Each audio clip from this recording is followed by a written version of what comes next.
Welcome, everybody, to Extra Time. I'm, of course, David Goss. Alongside me, Stefano Fusaro, Matt Doyle. This is the A-Team. I'm going to do a whole bit about the A-Team. We'll do about 10 minutes on the A-Team. It's a good group. It feels cozy, just the three of us. Would you call us partners in soccer? See, I'm more of like a commune vibe. Like, I don't need like official names on a wall. Like, we all just work together. Sometimes you do it, sometimes I do it. And then, like, it's just a flow. I'll say this. You already have a leg up on Weeby because you actually pronounced my name right. Ooh. So there you go. There we go. Sorry, So Weebs. that's two things. One, Weeby sucks. Two, you know the next one's going to be wrong. Like, I'm going to say it wrong now. 100%. Coming up in I just 10 jinxed seconds. In fairness, I have a name people mispronounce. Have you ever been in a broadcast setting where someone said it wrong, you corrected them off air, and they actively were like, let's just leave you as this? Did Weeby do that? I won't throw him that far under the bus, even though I probably should. This is an 18-wheeler, baby. But no, well, I have corrected him, and then he forgets again. It's not like he does it on purpose. But look, man, my name's not a normal one for this side of the Atlantic Ocean, I guess, and it's kind of a little tougher to get to. So I don't really correct that many people. You say my name one way or the other. Accent on the first syllable because he's of Italian heritage, even though he's Argentinian American. Yeah, it's too much. And to usually explain. in Spanish, the accent would be on the second syllable, which would be on the A, exactly. Does Chiellini get it right when he says your name? Chiellini, I would hope so, right? I would hope he would. I hope he doesn't, and then you call him a clown, and then we go from there. Yeah, we've got a big show today. Midweek MLS action, so a loaded Wednesday that we're going to react to, talk about, and then a massive weekend coming up. A ton of rivalry games, which we say all the time, but this time it's true. There are actual big-time rivalry games. Someone's going to let Sporting Kansas City know this time because they didn't show up for their first rivalry. They are hosting St. Louis for the first time, so that's going to be a lot of fun. We're going to look forward to that. Cascadia Cup match, Rocky Mountain Cup, Philly Red Bulls. I think there's one more in there that I'm missing, and then of course Inter Miami. So should we call LAFC. Philly Red Bulls the Central Jersey rivalry? Because apparently Central Jersey is now officially recognized as a part of. Tom should be on the show for this one. Yes, we needed him. Tom is pro Central Jersey. He believes it's a thing that exists. Think he cares. I think Tom cares about everything. But I think Tom's superpower. He somehow cares about everything. But I think his hate is that he doesn't care about Central Jersey because that's not where he's from. That's very subversive. No, he is from Central Jersey. I thought he's from the coast.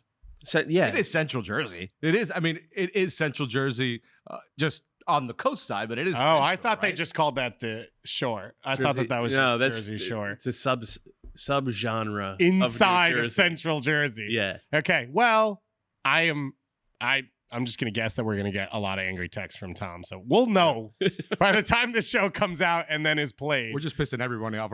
Tom, Doyle. I mean, it's not Doyle. Doyle's here. Weeby. I mean, it's just Weeby doesn't count. We're going to a lot of. Should we trash Kalen too? While he's yeah, let's do that. Let's hit that one too. We did get a tweet from someone asking for a former player's view on something, and they tagged at Kalen Carr to be the one to give that. The one thing Kalen lives for is interaction on social media. So you know, sit on the edge of your seat waiting for a reply to that. Might be a well. Yeah. You'll probably get it by the time he gets to New England for his next New England match. So we've got a ton to talk about. We've got national team stuff to hit as well. We'll preview the weekend. So it's going to be a fun show. First, let's talk about these beautiful scarves we've got up here. This is the 10th annual Kick Childhood Cancer campaign with MLS and Continental Tire, partnering to raise awareness and funds for pediatric cancer research and treatment. You will see my two models. If you are not watching, you can watch this show. If you are not watching and you're not going to watch this show, you will see a jersey that you're not looking at right now that is on Stefano, played in this month in MLS, or the scarves that Doyle is sporting. Oh, these are pre-match tops. Sorry about that. And there will be gold netting in the goals to celebrate this. So you'll see all of that throughout the month. Captain armbands as well. The campaign started last night. It runs through the end of September. MLS and Continental Tire will donate more than $100,000 to Children's Oncology Group. So a special cause, a special moment. I think this is the 10th anniversary of this happening. Every year we get dope tops, great scarves. You can also donate money as well. They recommend $10 for the 10-year anniversary, but whatever you choose to do is your own option. And let's dig into the Wednesday night games that we saw kick off Kick Childhood Cancer. Let's start with the best things you saw for what was match day 29. Matt Doyle, we begin with you. Lucho Acosta, MVP performance. Cincy weren't great, especially in the first half. Down in Atlanta, they were down 1-0. And they played better in the second half. They weren't entirely great in the second half, but they were definitely a lot better. They were missing Aaron Bupenza. Junior Moreno was out as well, so they're down a couple starters. No, Moreno played. He had the assist on the goal. That's right. He came in at halftime as well. Yeah. That's right. Heads it down to Lucho. Right. Classic center forward, Junior Moreno. Yeah, of course. He's ending up in the box a lot lately. And this was hey, we have the best player on the field win. This was the type of win that you get because you have the league MVP. And Lionel Messi's the best player in MLS. Lucho Acosta is the MVP this year. To be this good on a team that is now starting to run away with the Shield, they deserve all the credit in the world. This group this year especially, but what they did last year as well, pulling out of that 3-year death spiral to start Cincinnati's time in MLS. It was nice to see it. And as I was watching it, actually, I was talking to my good friend, our former colleague Bobby Warshaw, talking about Cincinnati, and we're trying to figure out what makes them so good. And it's, they have a very good goalkeeper. They have good defenders and really good talent at about, I would say, maybe 9 of 11 starting spots. They are like well above the typical talent threshold, and then they could bring guys in off the bench, but then you add on the MVP on top of it. It's a really good team. They're going to win a trophy. They deserve it.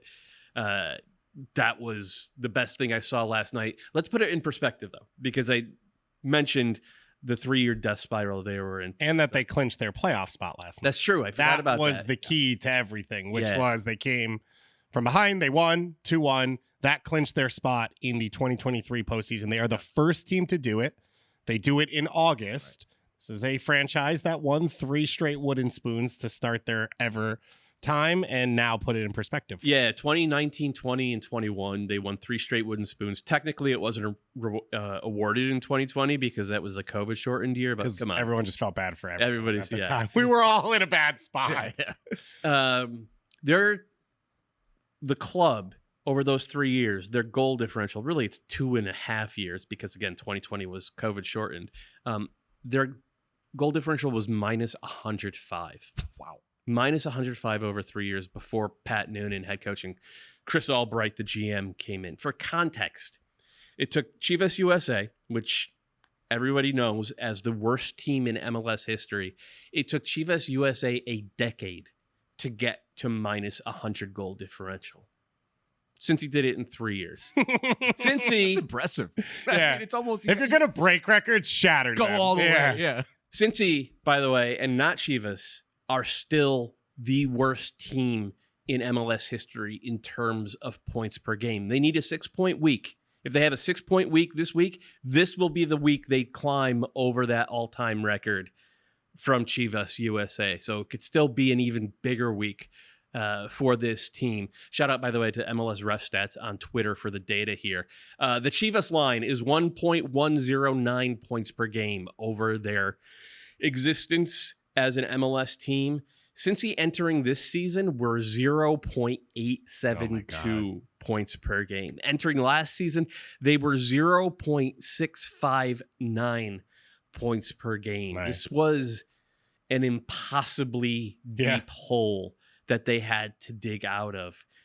They were over the, I have never seen an MLS team be so consistently bad over the course of 3 years. I watched the old MetroStars team. That 99 team took years, maybe decades off my life. Cincy got 3 straight years of that, and they turned it around immediately last year under Pat Noonan and Chris Albright, getting into the playoffs, and now they're taking a big step forward this year.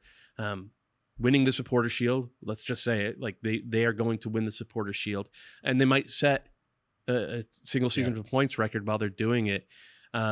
Those guys deserve statues. Cincy fans have to shower them with praise and affection for what they have managed to accomplish in a very short time frame. So just to put the years in with what Doyle just mentioned, 2019, 20, and 21, the first 3 years in Major League Soccer for Cincinnati. Chris Albright took over at the end of the 2021 season. So 2022, they finished 5th in the East. They won a playoff game at the New York Red Bulls. They actually challenged Philly as well. And now this year, Supporters Shield leaders, Open Cup semifinal. Like, how do you sort of think about how bad it was into how good it has gotten? Improbable. I mean, for a team to, I think maybe in Major League Soccer you can have that type of turnaround. Maybe not to that level, but I think it's when you're talking about one of the worst teams in the league where there was really no hope. I hate to say that for Cincinnati fans, but now they're really to turn it around this much to the point where they might set a record for points where they're gonna win their first trophy unless something insane happens. It really is a testament to just what they were able to do as far as roster building. And just to go back to piggyback off of Lucho, I mean, bringing Lucho in just that might have just been that move to really just put them over the top, to get them to be able to produce and get the most out of all of the other players around them.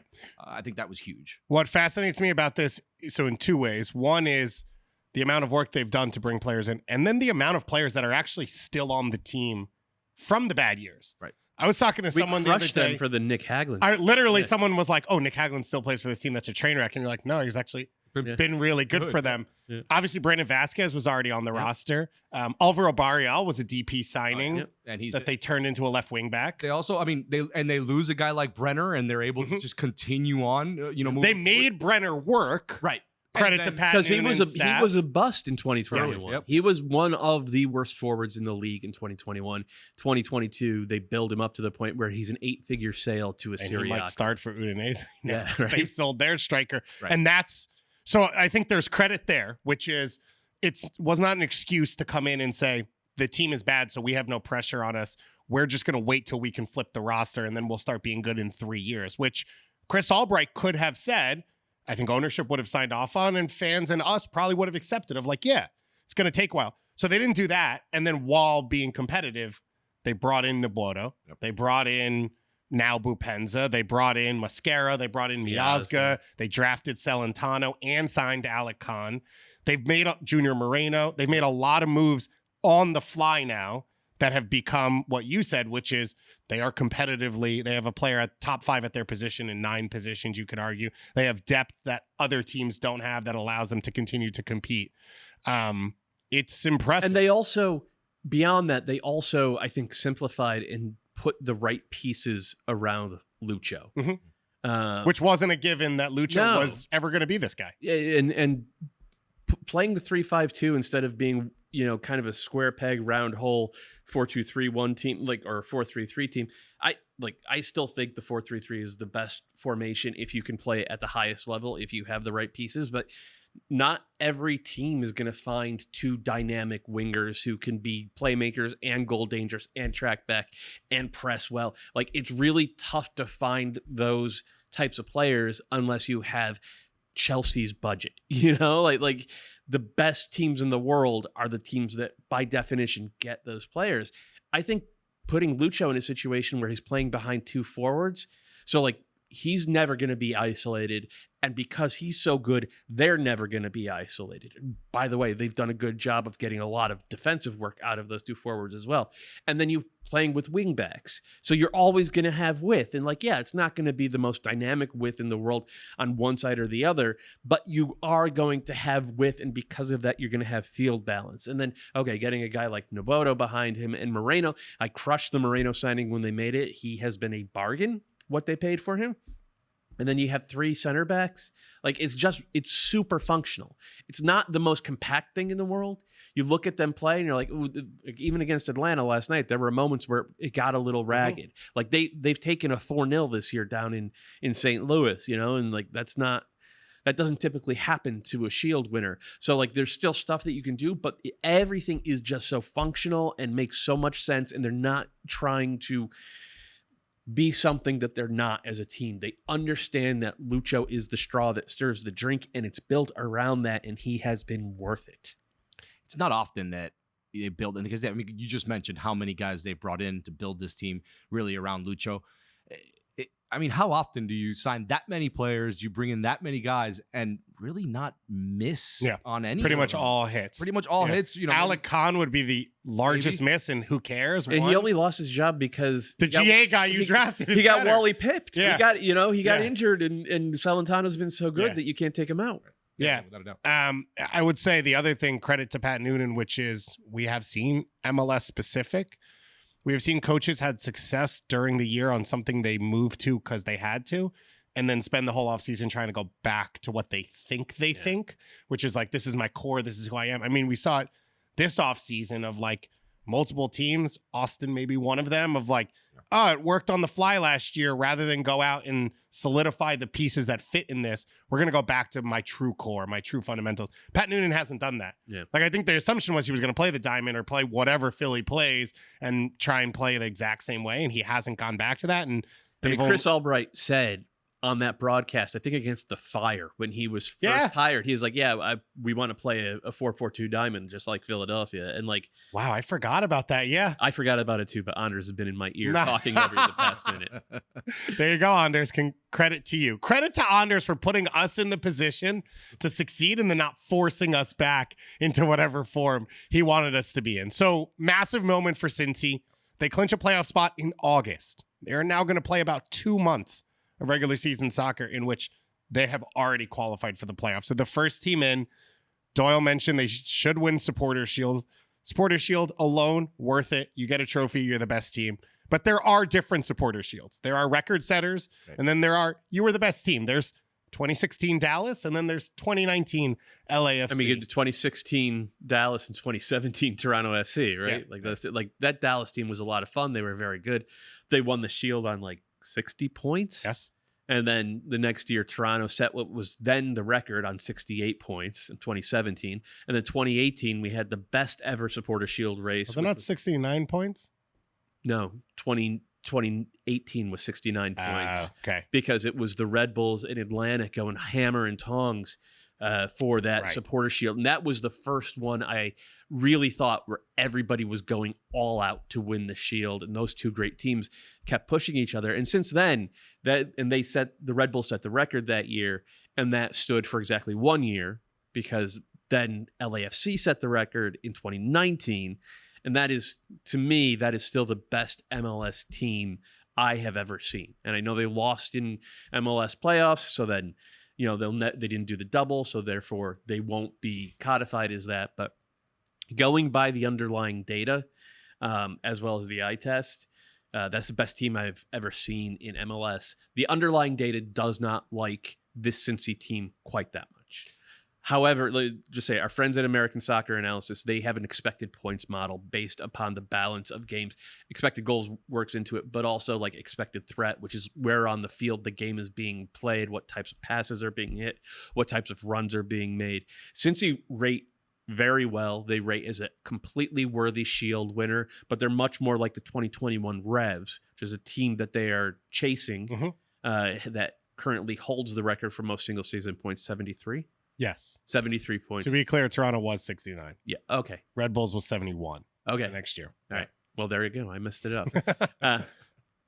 So that Revs team was built around a great goalkeeper, a solid functional defense, a genius number 10, and 2 forwards. And I think that's what this Cincy team is more like. They're not the overwhelming pitch control, ball control, and off the chart season like that 2019 LAFC team had, running through Carlos Vela, but still a worthy Shield winner. And like, if they set the record, it's not a mistake. Yeah. Being able to win 1 goal games because you have a match winner in goal and you have, the MVP number 10. That is a blueprint that has worked in MLS for 28 seasons. So, as you said, they are in that context of the 5 or 6 best regular seasons in MLS history. They are on 2.14 points right now at 57 points to 26 games played. That would, if you do the math, put them at 74.5 points. So somewhere between 74 and 75, which would be the record, which would put them one above the Revs. You mentioned that the advanced stats don't love Cincinnati, even though they're doing the thing on the field. But, and obviously we'll have a lot of time to kind of analyze, what type of team this is for the playoffs. Is this a team, though, that's more built for regular season, and then in playoffs, some of those issues that we talk about could pop up? I mean, I know we're just kind of trying to guess here, but would you see that being kind of an issue that they maybe could run into just because of, kind of the underlying stats and what we see? It's almost the reverse. Okay. It's almost like this Cincy team is better built for the playoffs because with their 3 center backs and, 2 very good defensive midfielders, they can absorb. And then they have multiple match winners in the attack. Like, that's the type of, if you had said, yeah, this team 59 points, but they win MLS Cup. If you had told me that before the season, I would say, yeah, that makes a lot of sense. If you had said 74 points, but they go out in the first round or second round, I would say, no, I don't think either of those things. So they look to me more like a playoff team. The one thing that gives me pause about that is pitch control.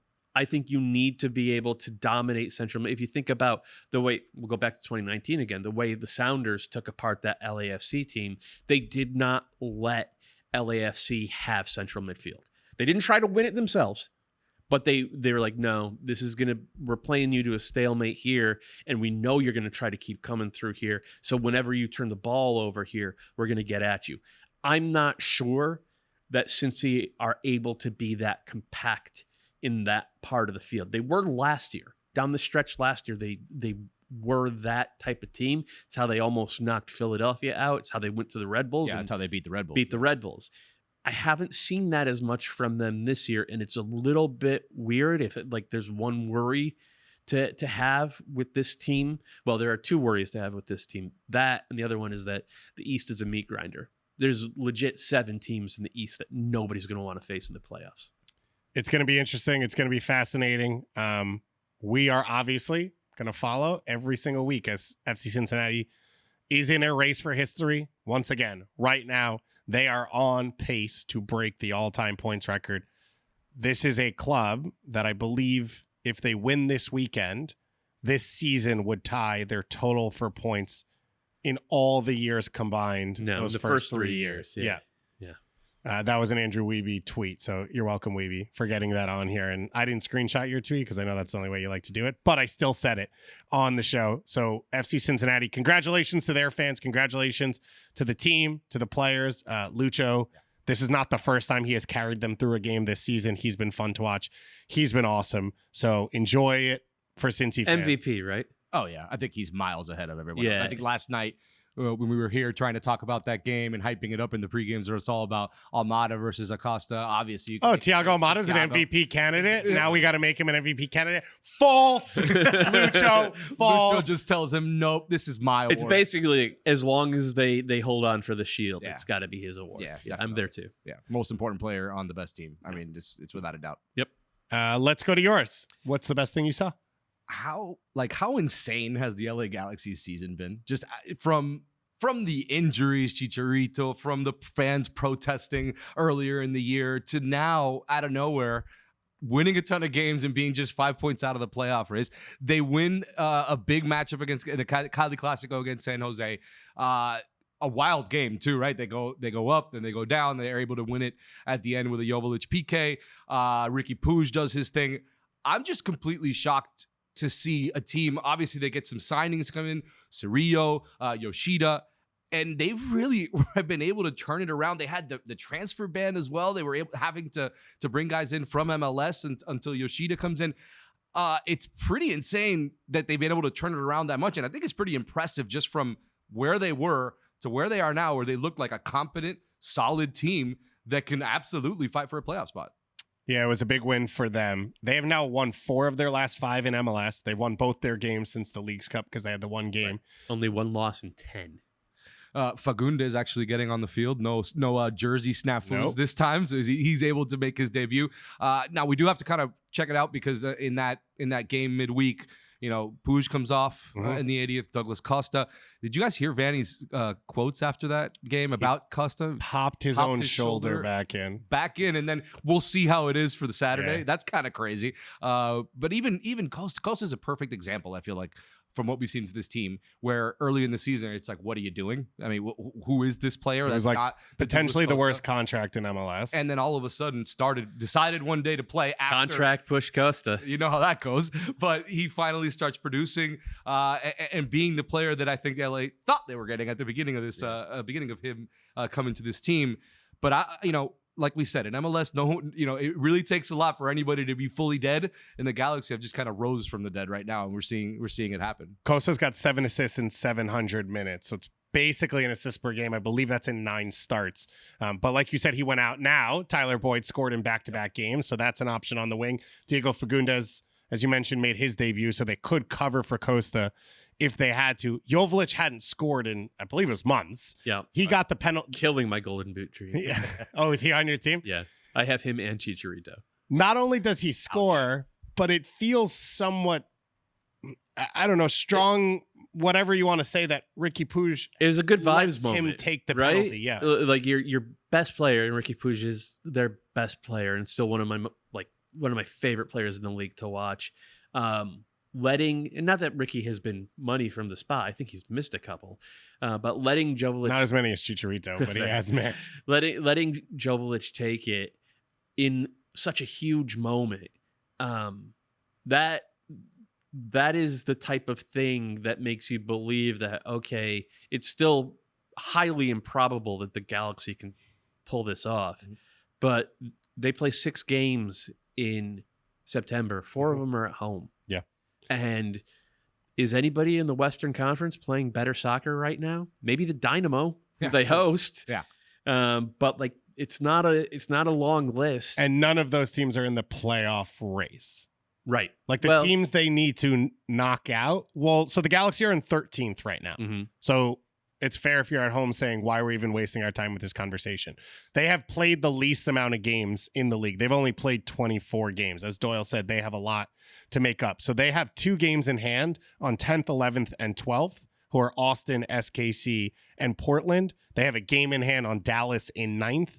They are 4 points behind Dallas to be in the playoffs. So Not if only they do win they have that game in hand, they would be 1 point behind, and they face each other on decision day in LA. So they're actually 5 points behind. Yeah. So they end up being 2 behind. Yes. If they would, but like you still get like 2 more good weeks, and the Galaxy are there. Yeah, which is from where this season started is just it's kind of insane. I mean, is. Just from everything that went wrong, anything that could have gone wrong with this Galaxy team did go wrong. Yeah, and for the fact that they're even here, that's why for me it was the best thing to watch. Just because like, who is this team? And now they're an extremely fun team to watch. It's not just about results; they're fun to watch. Ricky's doing this thing, and I that's why I was so shocked about it. Like, whoa, man, this is fun. This is the Galaxy again. And honestly, this weekend's game against Houston should be awesome. Oh yeah, because these are 2 teams that love to use the ball, and I can't believe we're saying this about Houston. But like Dynamo. Houston fans and DC fans were in my mentions last night saying like, what happened with Ben Olsen? How is Ben Olsen's team playing such great, entertaining soccer? And it's like, I think Ben Olsen has always primarily been a pragmatist as a coach, like coaching towards what his talent is best at. And when your number 8s are Ache and Coco Carrasquilla, what your team is going to be best at is using the ball through midfield. And oh, by the way, they have a hypermobile front line now with Corey Barrett and Aliou and Bassi and Franco. And, they have a lot of options there. So getting on the ball, giving these guys options. And I don't think it's all super scripted, right? Like this is not Pep Guardiola positional play. This is something more figure it out in the moment, because we have that kind of talent in midfield. Galaxy are kind of doing the same thing. Like this could end up, I'm probably jinxing it. It's probably a scoreless draw. Yeah, right. But like this feels like it could be like a highly entertaining 4-3. I mean, it's 13 goals in their last 4 games in all comps for Houston. For Houston, like that's insane. I mean, we could credit all we want, Ache, Carrasquilla. It's all about Corey Barry. It's all about Corey Barry. Crab man. He didn't do it last night after his goal. Because he heard Weeby slam it and bury it on the show. And he was like, cool, that was a cool thing I used to do. Now I have to find a new cool thing for them to ruin in this one. As you guys said, that game's going to be fun this weekend. I was going to say Houston was the best thing I saw, so thank you guys for carrying that. But I will add to it, on top of the success they've had, the Open Cup final, the run they're on in the league, Ache was called back into the Mexican national team for the upcoming September window by Jaime Lozano, who is now the permanent full-time manager. So this means quite a lot. They're going to play Australia and Uzbekistan here in the U.S. As part of that window. And when you look at the roster, it is not like, oh, here are a bunch of famous names and we're still trying to figure out what the team is. It is a young group that is what it feels like Lozano's building for the future, for the next Copa America, probably next year, for the World Cup. Memo Ochoa is on this list. Ache, Raul Jimenez. They are the only 3 players over the age of 30. So this is not like a laundry list of former legends. Let's sell tickets. This is, he's playing well and he could legitimately be a central part of what we're building. And I think for Houston, he's a best 11 shout this year, right? I voted him player of the month just now. I had him second. Yeah. I had him second behind Lucho. No. I forgot about Lucho. No, I didn't. I put Lucho third. I put Ryan Gauld, Ache, and Lucho on my list. Those were actually my 3 as well. Let's go. Ryan Gauld, baby. You had to give that. You had to get the Gauld in. But for the Houston Dynamo, he is now everything they were hoping for when they signed him on the field. And now you start to add off the field, which is, can you have an L-Tree starting international who is a big name in that market to try and fill the stadium? He has complained at times. He said, I think it was after the Tigres Monterrey game where he said, why is this building not filled like this for me and for us? Going and playing well for Mexico and continuing to be a part of that. That's how you get that done. Yeah, absolutely. In that market, you obviously have a ton of soccer fans in that market, predominantly Mexican fans. For fans that aren't paying as much attention to the Dynamo, getting Ache onto that Mexico team where a lot of those fans will be watching Mexico. Oh, look, Ache, he's plays for us. Let's start. I mean, I would hope so, right? Yeah. I lived in Houston for 6 years, so I'm, I root for them as much as I can. I want to see that building be full. I went to a lot of games where I was, not a whole lot of people there. So I think that it's good. It's positive to see Ache playing to the level where Mexico calls him in, because I think it's going to benefit not only the Mexican national team, but the Dynamo as well, just with getting that fan support. Look, this is a fun team to watch now. There's nothing, you can't say anything else about it. So let's, hopefully that works out. And I will add that as someone who used to play cornet in the supporter section, the Houston band. Yeah, they are great. They are so good. So good. So good. I love that you said that, because I get your instrument wrong all the time. What did I play, David? I always say trombone, I think. I think I brought that a couple times. They had this, I'll never forget, they had, when I was living there, they had this big sign that they would say, they would put up, and they would say, somos pocos, pero somos ruidosos, which means we're not a whole lot of us, but we're loud. And it's true. They're loud. It was always a party. Even if it might have been, 40 guys at one point. Now it's gotten a lot more, but it's always, they do have some passionate fans. I love it. And I love that they're doing well, and hopefully get them out there to watch this team. 4th in the Western Conference. They are going to Miami for the U.S. Open Cup final against, I don't know if you've heard, Lionel Messi and Inter Miami. It's everything you'd want from year 1 of Ben Olsen. Yep. It's everything Pat Onstad and his staff needed, which is like a little bit of respite to now work. Yeah. Which is the pressure's off because you've had success. Now you can sort of confidently build from here. There's a lot of building blocks in this. We hope Coco Carrasquilla continues to be one of them. Unsure, but our good friend Tom Bogert says that there have strangely been no actual offers from Europe. So he and it seems like the Dynamo expect Coco to finish the year as a Houston Dynamo player. What happens come January, I would be surprised if he's not sold in January. Which works for you because you've had your season. Right, you can then replace him properly with time off, which is what you want to do. He's so good. He's so good at that midfield. I mean, you talk about Ache, but Coco is on another level. And we're about to talk about some more national team call-ups, but I think for the Dynamo, if you can go to potential prospective players and say, look at what Ache did to get back in the national team with us. Look at what Coco did to get this offer to potentially La Liga or whatever. Like, you've now reestablished yourself as a potential jumping off point for good players who want to come in. And I don't think the Houston Dynamo could have said that about themselves over the last few years. So Ache is back into the Mexican national team. Argentina called up 3 MLS players, 4 if you include Stefano, coming into the team. I assume you already know this, but Lionel Messi's on the Argentine national team. Thiago Almada, who was in the World Cup, continues. And then Alan Velasco is the third one added to this group. FC Dallas designated player. It's been an up and down MLS career for him, but we're talking about the World Cup champions. Like, this is just, again, Dallas. And these aren't friendly. Splashes, they're World Cup qualifiers. Splashes this one on the website. Immediate emails like, this is huge for Dallas. And this is just, I think, something a lot of us never really thought we'd see. Yeah, I mean, especially not now. I would think that maybe he has the talent to be in that team and play some sort of role. I don't know how many minutes he would actually get or how he will get, but I think it's only positive for Velasco to get in there, to get into that team, get into that training camp and be there with these guys and these players and the champions. Now, what I would like to see, could Velasco be the Thiago Almada of that World Cup squad where he's not going to get a ton of time, but he's kind of building in, and maybe an opportunity for Thiago to kind of start showing himself a little bit, because as we know, he played very limited minutes in the World Cup, but obviously that was very positive for him because we've seen how he's played this year and just the type of player he is.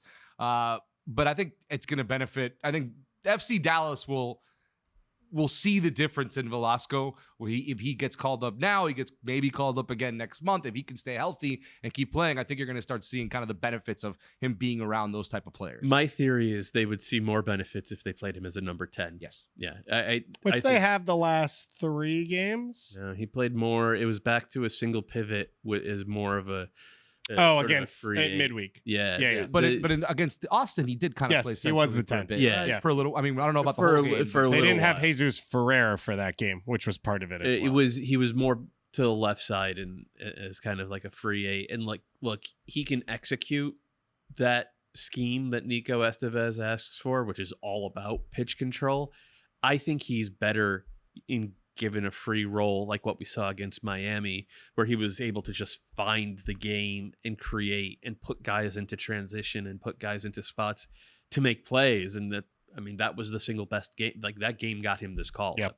He was amazing. So, and that's the other part about this, which is it's great to have Argentine international players in MLS. They are the World Cup champions, but it's his play in MLS earned him a spot on this team. And that's where I think you look at over the last 10 years, some great players in Major League Soccer, representing some of the best national teams.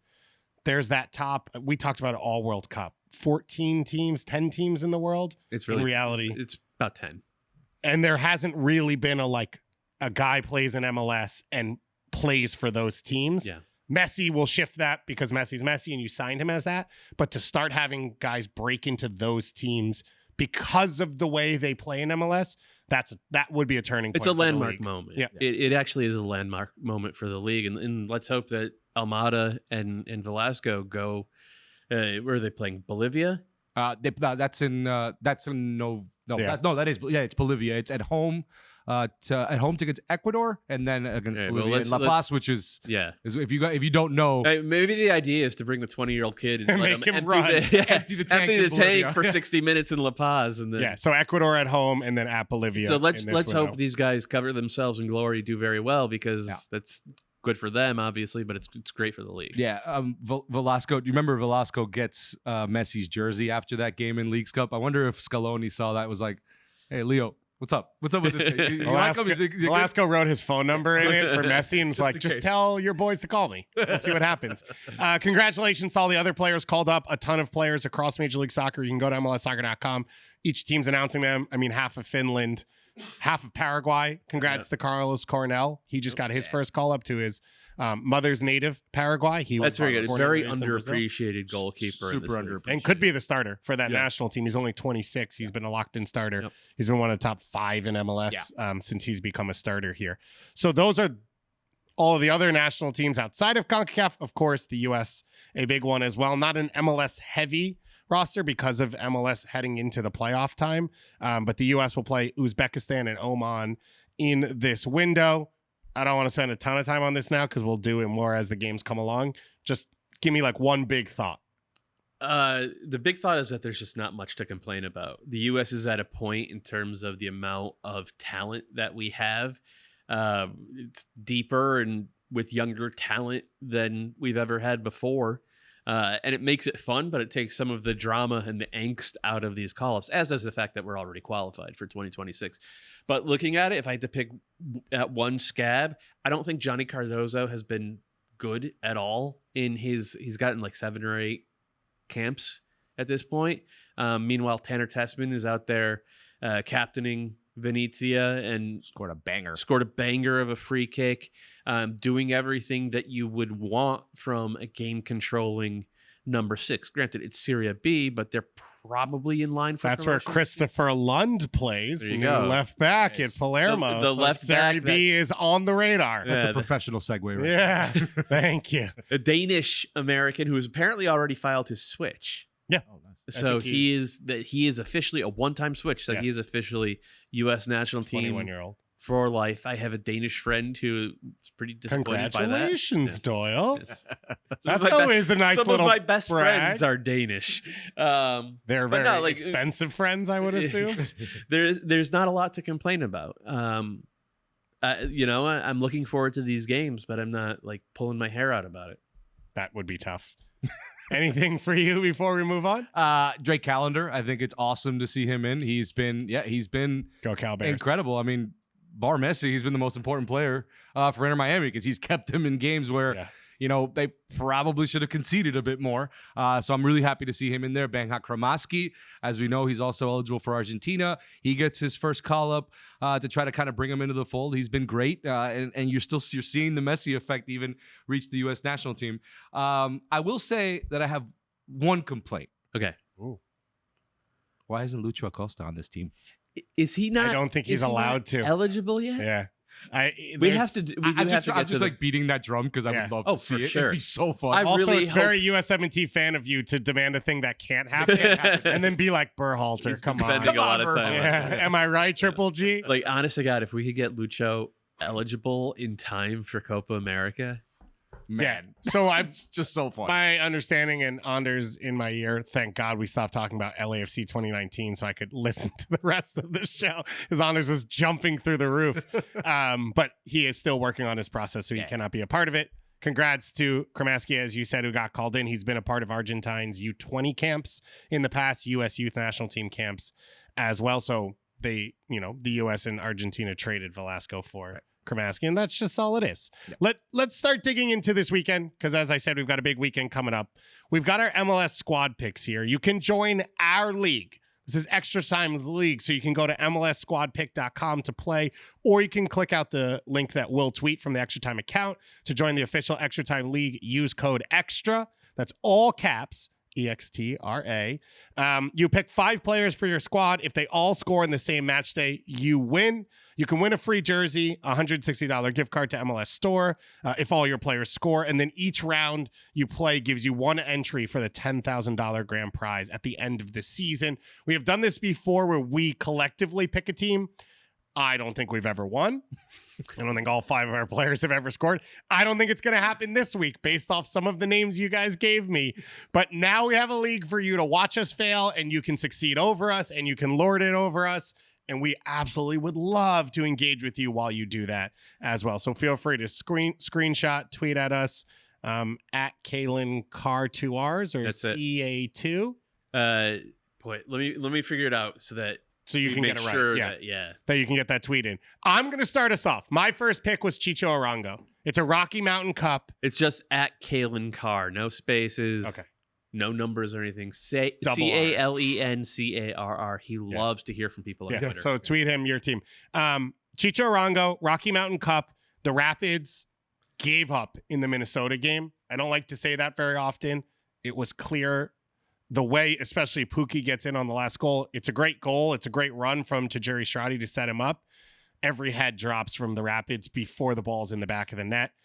Now you go into a rivalry game. RSL's at home. They need a bounce back.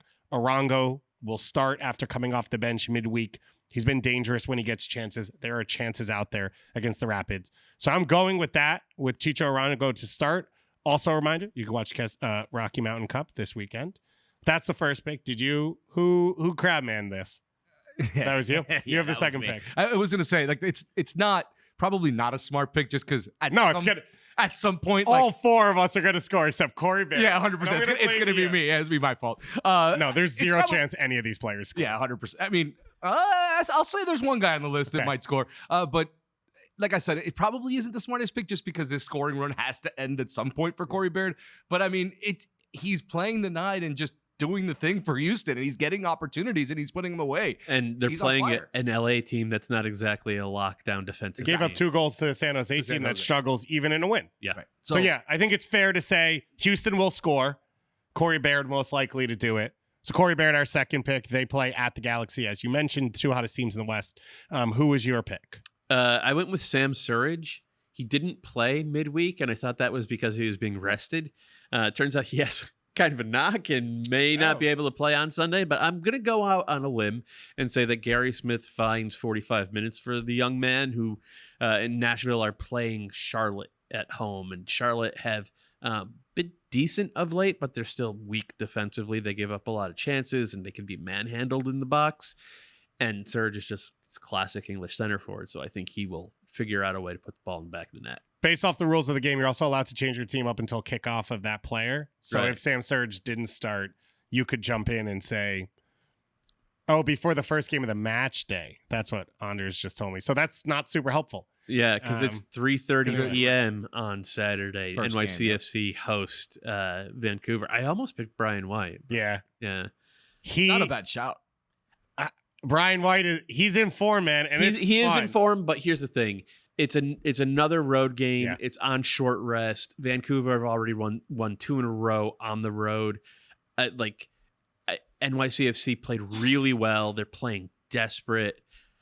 I would stay away from Vancouver selections, even though you love Ryan Gauld. No, of course, yeah. Well, I just pick Ali Ahmed and I just pick him every single week until he scores a goal. Classic MLS Next Pro wingback who turns into a starting MLS center mid, because that's how Vancouver does it. Nothing they do makes sense, but it's fun and it's been good to watch. The final 2 picks are collective, so we all get blame if these 2 players don't score, both for our team as well as for everyone watching, because everyone's going to be mad at us. The first is Denny Bouanga. The second is Lionel Messi, because on Sunday night, 10 p.m. Eastern time, Inter Miami travel to LA to face off against LAFC, last year's MLS Cup winners, this year's Leagues Cup winner. Such an easy way to sell it. I didn't even have to pretend that we should be excited about this one, because it's champions against champions. It's going to be fun. It's going to be interesting. Let's start with Miami coming into this one, because we haven't mentioned it yet. Yep. Shutout against Nashville. Didn't get the victory. 0-0 draw midweek. First time, though, we've seen them shut out since Messi arrived. What should we make of what we saw? I do think that Nashville has figured out a little bit of a blueprint how to play them, even though I think they were better in the Leagues Cup final against them and how they played. This was a lot more open, and they are a bit fortunate that Leo didn't put one away. The free kick, that opportunity at the end of the game, Panico was really a big part of that for Nashville and keeping them with that clean sheet. Look, there are issues with this Miami team. We know that already. And I think that defensively, even though they were also able to keep a shutout against Nashville, going to LA is a lot different than staying at home and playing Nashville. Defensively, there are some holes in that back line for Miami. And, I'm a little nervous for them as far as going to LA, a team that's obviously desperate for some wins now after a loss against Charlotte. It could be a struggle for them defensively. I think that's kind of what we have to look at with this team. They're going to eventually get goals. They're not going to be shut out a whole lot. But I think defensively is where we kind of have to look at Miami and say, okay, they kind of got to shirt things up, especially against a team like LAFC. Think about the emergency defense that Kamal Miller in particular had to play in that game last night for Miami. He was fantastic, and not to say that he can't repeat that, but you don't want to put your center backs in a position where they have to make that play multiple times against Denny Bouanga, Carlos Vela. The new guy, Mario Gonzalez, was very good getting into the open field. And LAFC will have no compunctions about sitting back and absorbing in the way that Nashville did. Right. They will be a slightly different shape, but they will use roughly that same game plan against Miami, who I think the onus will be on them to carry play and be on the front foot and be the protagonist. So this one, it doesn't set up particularly well for Miami, in my opinion. Yeah. Especially when you factor in the short rest and the cross-country flight. Of course. And the fact that LAFC didn't have the midweek game. Yeah. They're rested and they're home. So, yeah, definitely. And they're probably pissed off. Right. They've only won twice in their last 8 games in MLS, and I don't think they're as good a team as they were last year, but they're still really good. And they can still blow you up and put 4 on you if you are not, if you're leggy, if you're not clean on the ball, LAFC will hammer you. So the 2 wins were both at home, 4-0 Colorado, 3-0 St. Louis. There you go. Right. And the St. Louis one, I think, was to your point of like, if you don't come in at 100%, we'll blow you off the field before you settle in, and we don't mind what the game looks like. Yeah. Which is a change for LAFC for positive and negative. I think that's why we felt comfortable about Denny Bouanga of like, if it's Yedlin and he's getting forward, now you've got a lot of Kristav 1v1 against Bouanga in the open field. Not good. And it feels like Gonzalez is going to play you can play into my feet and I can launch you, or I'll try and drag a center back so that you have as much 1v1 opportunity. At a minimum, whether he's going to finish at a high level, we don't know yet. He scored against Charlotte, which was a good start for him, and really like the only big chance he got. So this is a big one. It's going to be fun.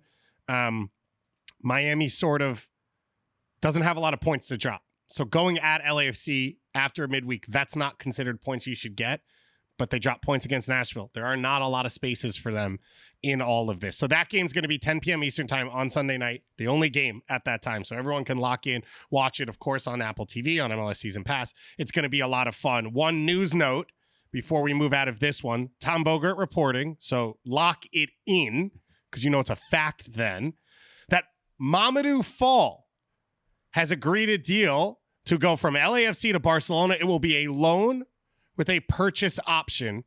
And what Tom reported is the purchase option could go up to as much as $7 million if everything hits and the way it goes. There's a guy who was playing prep school soccer 3.5 years ago, USL 3 years ago, and then broke into MLS with LAFC, spent a large part of last year on loan at Villarreal. Spent the first half of the last year being awesome. In MLS. In MLS, yeah. Mainly with Villarreal, second team. Now, I just think alone having a player go from MLS to Barcelona in any way is cool. Obviously, Julian Araujo, a part of that as well. And then you just talk about sort of out of nowhere where Mamadou Fall developed and now what it means for LAFC. I mean, yeah, having your players on the radar at all of Barcelona, that's a big deal. Not only in terms of what you could make of that financially, but in terms of the players that you can recruit next. Not that LAFC have had troubles with that. If you look at the guys that they've brought in the past few transfer windows, they're able to get a class of player, not just older guys, but like younger players that I think MLS teams would not have been able to reach in years past. And part of it is like, look, the biggest clubs in the world are watching us. We win trophies. We play good soccer. If you play well, you will play no matter your age. Mamadou Fall checked all of those boxes. And just personally, I've written a million times over the past year and a half that he is the best young center back I've ever seen in MLS. So it's nice to get that validation that one of the biggest teams in the world is. And you got a DM from a guy named Xavi who was like, yeah, I agree. He's like, hey, hold on a second. Matt Miazga. Who else is on that list? Yeah, Anders is saying Jackson Reagan. No. You can't have your master's PhD by the time you're considered a young player. Right. It has to come before undergrad. But what Mamadou Fall was doing last year in particular, the first half of last year, he was dominating games as a center back from open play and on restarts. And obviously, he's not Giorgio Chiellini as of yet, right? He's probably never going to hit that level. But I thought he reads the game so well, and then you add his physical gifts on top of that. If it wasn't Barcelona, it was going to be some other Champions League team that was going to say, yeah, we're going to hit the number. We're going to bring him here. And we come out of a day in which we talked about Velasco playing his way into the Argentine national team via MLS play. And then you put Mamadou Fall playing his way onto the radar for Barcelona via MLS play. this is sort of the change of the league, and it's happening on both ends of like a Messi coming, a Vela coming, but also, of course, these young players being able to produce and show themselves on this platform. Let's move to I think, the biggest match of the weekend, which is SKC hosting St. Louis for the first time.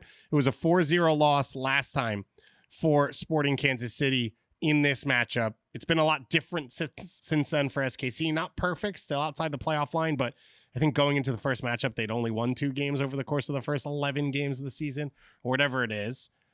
And then they didn't show up for that rivalry game, losing 4-0. What do you make of SKC now going into this one? Better team, right? They're a much better team than they were. They're better at using, but it's almost like what we were saying with LAFC, right? Where it's like, if you are not clean with the ball against against St. Louis City, they're going to go the other way and they're going to put 4 on you. And that's what happened in that game. The Sporting KC tried to use the ball, come up field, left space and behind for the counter, and got annihilated. And like, you can't do that. And it was I remember it was disappointing to see Sporting KC like not show up for the first game in what we all assume is going to be a great rivalry.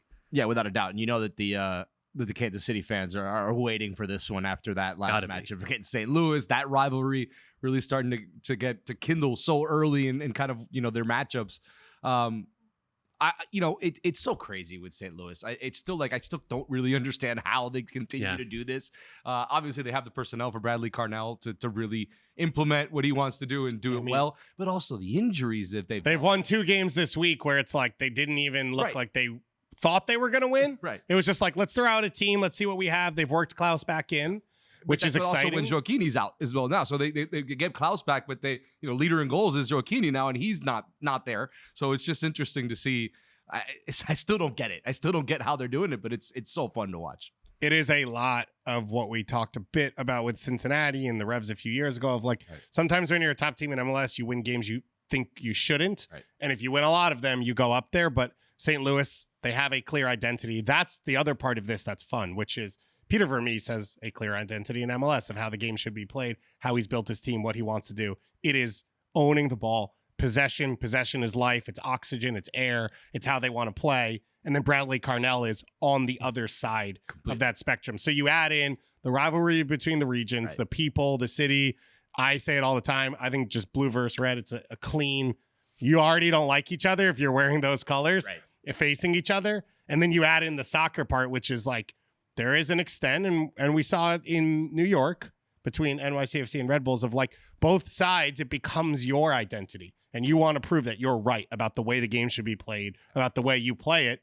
It's an opportunity head to head. It was clear the first time that St. Louis was right. Question will be this now in the second game. They do play one more time coming up in September.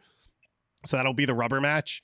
Depending on how this goes, if St. Louis walks out with another 4-0 victory, they will have already locked it down in year one. By the way, speaking of young players who came to MLS, made their name, and then moved on, John Duran just scored his second goal for Aston Villa, Colombian national team as well. Still just 19 years old. An ETR breaking news moment. Right? What a show we have going on today. The final big match of the weekend, Seattle facing off against Portland. The Sounders 2-1 win at Austin midweek. A big one for them as they've struggled. I think we talked about it before the show. Jordan Morris, very impressive at center forward to the point where it might be questionable if it's Ruidiaz's spot guaranteed when he's healthy. Yeah, I mean, that's something that, I don't think we would have thought, right? With Ruidiaz being the legendary figure that he's been with Seattle, but I don't think you could say that they looked better. They looked better with Jordan Morris playing at the 9. Leo Chu comes in and plays on that left wing. They looked a lot better. Maybe a little fortunate to get the win late with a Jordan Morris goal, but I think you can't look at it and say, wow, that did look better than we've seen from Seattle. Another team, right, that's been just so up and down, and you think they're, you don't, without looking at the table, you're like, that's a really bad season for them. And they're tied on points with the LAFC. I know LAFC has a couple games in hand, but they're right there for a home playoff game. I don't know. I don't know now with obviously fixture congestion whether you go back to Ruidiaz, but I think you can't just sit back and say that didn't look better than what we've seen from the Sounders recently. I think Bolodero has 10th assists of the season as well. His contract's up at the end of the year. We've heard stories about Ruidiaz potentially not wanting to be in MLS, or maybe his time with the Sounders are done. All of that becomes questionable, and he becomes somewhat expendable. It's really interesting. On the other side for Portland, they also won 2-1 midweek. It was against RSL at home. Miles Joseph first win as the head coach, and you have talked about it all week. Portland gets up for Seattle games. Yeah. Brian Schmetzer said it's no longer a rivalry. That was a big thing we talked about in Gio Savarese leaving, of his legacy. This would set up pretty well of like, Portland always beats Seattle. You got to contextualize that. Brian Schmetzer said it's no longer a rivalry. He wasn't saying that he hates Portland. Yeah. He still hates Portland. The Seattle fans hate Portland. He recognizes that a rivalry. He was criticizing himself for not getting his team, this great generation of Seattle's players who have won MLS Cups and CONCACAF Champions League. They have consistently not gotten up for this game. So that's what Schmetzer meant when he said it's no longer a rivalry. Oh, no, he was sure kind of crapping on his guys. Yeah, sounds like a little motivation to I think his desktop is a picture of the Timbers winning something just to piss him off every single day. Yeah. Love that. Yeah, he believes it's a rivalry. He does not believe they've held up their end of the bargain, and they should. They are home, which has actually been worse over the last few years for them against the Portland Timbers, which is wild to say. I want to go back and I want to change my guaranteed score to Raul Ruidiaz. Raul Ruidiaz is scoring 2. Just because we're questioning him. Yeah. Yep. I'm surprised you didn't make it Mamadou fall after that whole conversation, who was a dangerous goal scorer. He was. When he was a starter in MLS. Insane on set pieces. So that's it for us today. We just have Argentine internationals getting called up from MLS teams selling players to Barcelona, Ache back into the national team, and a bunch of rivalry games coming up. So like a simple and Lucho Acosta, we awarded Cincinnati the Shield and Lucho Acosta MVP. And also maybe, eventually on the U.S. national team. Yeah. Do you guys have a golden boot you want to give away? No, that's still tight, right? Okay, I just didn't. Well, we're officially naming stuff, so I didn't know if you wanted to like throw that in there. Brian White? No, we're not there yet. Oh, we're not there yet. All right. Well, that's for next show. We'll be back not next Monday because of Labor Day. So everyone enjoy your holiday and your time off. We will be back next Wednesday with your, of course, weekend recap. Get you ready for the week that's coming. National team games. So we'll dig into a lot of that. We'll probably do about 37 minutes about Finland because Finland is an MLS All-Star team. Teemu we'll Pukki, do about 18... Robert Taylor, Visanen. Pukki now? Yeah, I said. Oh, you said Pukki? Yeah, I said. Sorry, I couldn't. Anders was complaining about that they weren't Scandinavian in my ears while you were talking. We got to end the show. And with that, thank you all for listening. Thank you to you two for being here. Thank you to Tom, Kaylin, and Weeby for not being here so I can hang out with my two homies. And we'll talk to you all next time.